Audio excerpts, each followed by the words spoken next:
Hi കൂട്ടുകാരെ, എല്ലാവരും happy അല്ലേ? ഞങ്ങൾ ഹാപ്പി ആയിട്ട് പോകുന്നു കേട്ടോ. നമുക്ക് നമ്മളുടേതായ ഇഷ്ടങ്ങളൊക്കെ നമ്മൾ ചില സമയത്ത് ചെയ്ത് തീർക്കില്ലേ? എനിക്ക് ഈ ചെടികളോടാണ് ഇഷ്ടം കേട്ടോ. ഓരോരുത്തർക്കും ഓരോ ഇഷ്ടമാണ്. ചിലർക്ക് കഥ എഴുതാനായിരിക്കാം, പാട്ട് എഴുതാനായിരിക്കാം, പാട്ട് കേൾക്കാനായിരിക്കാം, അല്ലെങ്കിൽ മോട്ടിവേഷൻ ക്ലാസ് പോലെ എന്തെങ്കിലും സ്പീച്ച് കുട്ടികളോട് പറയാനായിരിക്കാം. അങ്ങനെ ഓരോ ഇഷ്ടങ്ങൾ. ആ ഒരു ഇഷ്ടത്തിൽ എൻ്റെ ഏറ്റവും പ്രിയപ്പെട്ട ഇഷ്ടം എന്ന് പറഞ്ഞാൽ എനിക്ക് ചെടികൾ വെക്കുക എന്നുള്ളത് തന്നെയാണ് കേട്ടോ. ഇൻഡോറായി വെച്ച് കഴിഞ്ഞാൽ അഗ്ലോണിമ ഗ്രൂപ്പ് അവയിൽപ്പെട്ട ഒരു കുറച്ച് ചെടികൾ ഒരു പോട്ടിനകത്ത് വെറൈറ്റി ആയിട്ടുള്ള അഗ്ലോണിമകളെല്ലാം ഉണ്ട്. അവരെല്ലാം മാറ്റി നടാമെന്ന് ഞാൻ വിചാരിച്ചു. കാരണം എന്താ വെച്ച് കഴിഞ്ഞാൽ അഗ്ലോണിമ ഇൻഡോർ പ്ലാന്റായി വെക്കാം, ഓക്സിജൻ നന്നായി തരുന്ന ചെടിയാണ്. കൂടാതെ വലിയ പരിചരണമൊന്നുമില്ല.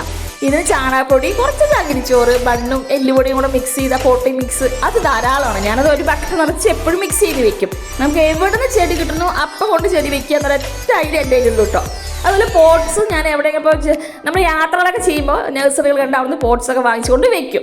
അങ്ങനെ ഇന്ന് കളർഫുള്ളായിട്ട് ഓറഞ്ചും റെഡും നോക്കി. എൻ്റെ ഡ്രസ്സും അതുപോലെ തന്നെ അല്ലേ? എഡിറ്റ് ചെയ്യുന്ന സമയത്ത് ഞാനത് ശ്രദ്ധിച്ചു കേട്ടോ. എൻ്റെ ഡ്രസ്സും പോട്ടും ഒരേപോലെ ഉണ്ടെന്നുള്ളത് വളരെ ഭംഗിയായിട്ട് അതൊരു ശരിക്കും ഒരു ലക്കി ആയിട്ടൊന്ന് വന്നിരിക്കുന്നത്. കാരണം ഞാൻ ഇത്ര നേരം ശ്രദ്ധിച്ചിട്ടുണ്ടായില്ല. അത് ഇപ്പോൾ ഞാൻ ശരിക്കും പറഞ്ഞാൽ റെക്കോർഡ് ചെയ്യുന്ന സമയത്താണ് അത് തന്നെ ശ്രദ്ധിച്ചത്. അങ്ങനെ ഓരോ അഗ്ലോണിമ ചെടികൾ നല്ലപോലെ കട്ട് ചെയ്ത് ക്ലീൻ ചെയ്ത് ഉണങ്ങിയ ഇലകളെല്ലാം മാറ്റി ഓരോ പോട്ടിലായിട്ട് വെച്ചു. ഇത് വെള്ളം ഇങ്ങനെ കെട്ടി നിൽക്കാതിരിക്കാൻ വേണ്ടിയിട്ടാണ് അടിയിൽ ജെല്ലി ഇടുന്നത് കേട്ടോ. കൂടുതൽ വെള്ളം അഗ്ലോണിമയ്ക്ക് പാടില്ല. ഒരു ചെറിയ നനവ് മാത്രമേ പാടുള്ളൂ. കൂടുതൽ വെള്ളം നിന്ന് കഴിഞ്ഞാൽ ചീഞ്ഞു പോകും.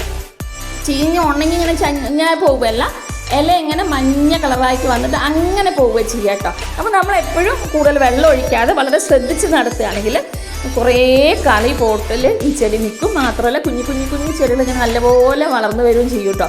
അങ്ങനെ വളർന്നു വന്നിട്ട് എൻ്റെ ചട്ടിയിൽ ഒരു 3 വെറൈറ്റി തിങ്ങി നിറഞ്ഞത് കൊണ്ടാണ് ഞാനിപ്പോൾ അവർ വേറെടുത്ത് മരുന്ന് കണ്ടില്ലേ. തിങ്ങി നിറഞ്ഞ് 3 ഐറ്റം ഉണ്ട് അതിനകത്ത്. അതെല്ലാം മെല്ലെ വേർപെടുത്തി, വേറൊന്നും പൊട്ടിപ്പോവാതെ വേർപെടുത്തി എടുത്ത് ഓരോ ചട്ടികളിൽ വെച്ചു. ഇൻഡോർ വയ്ക്കുമ്പോൾ ഒരു കളർഫുള്ളാണ്. നമ്മൾ വെള്ള ഭിത്തി, ഓറഞ്ചും റെഡും പോട്ട്, ഗ്രീൻ ലീഫ്. ഒന്ന് ആലോചിച്ച് നോക്കിയാൽ സീന് നല്ല ഭംഗിയല്ലേ കാണാൻ? കുറച്ച് നേരം നമ്മൾ അതിൻ്റെ ചുവട്ടിലൊക്കെ നോക്കി കഴിഞ്ഞാൽ നമ്മളെല്ലാം മറന്ന് നോക്കിയിരുന്നു. എൻ്റെ ഇഷ്ടം ചെടികളോടുള്ളതുകൊണ്ട് എനിക്ക് പ്രത്യേകിച്ചൊരു അവയ്ക്കൊരു ഭംഗി തോന്നും കേട്ടോ. അങ്ങനെ എല്ലാ പോട്ടിലും ഓരോരോ ചെടികളായിട്ട് വെച്ചു. നല്ലപോലെ മിക്സ് ചെയ്ത് വളവും ചാണകപ്പൊടിയൊക്കെ ചേർത്ത് മിക്സ് ചെയ്ത് വെച്ചിട്ട് ആ ചെടികളെല്ലാം നട്ട് കഴിഞ്ഞ ശേഷം അവിടെ എല്ലാം ക്ലീൻ ചെയ്ത് അങ്ങനെ പോട്ട് ഓരോന്ന് കൊണ്ടുപോയിട്ട് സ്റ്റാൻഡിൽ വെച്ചു. അത് കുറച്ച് നേരം നോക്കിയിരുന്നപ്പോൾ മനസ്സിനൊരു സന്തോഷം ഉണ്ടാവില്ലേ? അത് നമുക്ക് പറഞ്ഞറിയിക്കാൻ പറ്റാത്ത സന്തോഷങ്ങളാണ് കേട്ടോ. അതിനോടൊപ്പം ഞാനും കൂടെ നിന്നപ്പം കളർഫുള്ളായി എന്ന് പറയാം. വീഡിയോ ഇഷ്ടമായോ? എല്ലാവർക്കും ഷെയർ ചെയ്യണം, സബ്സ്ക്രൈബ് ചെയ്യണം, ലൈക്ക് ചെയ്യണം.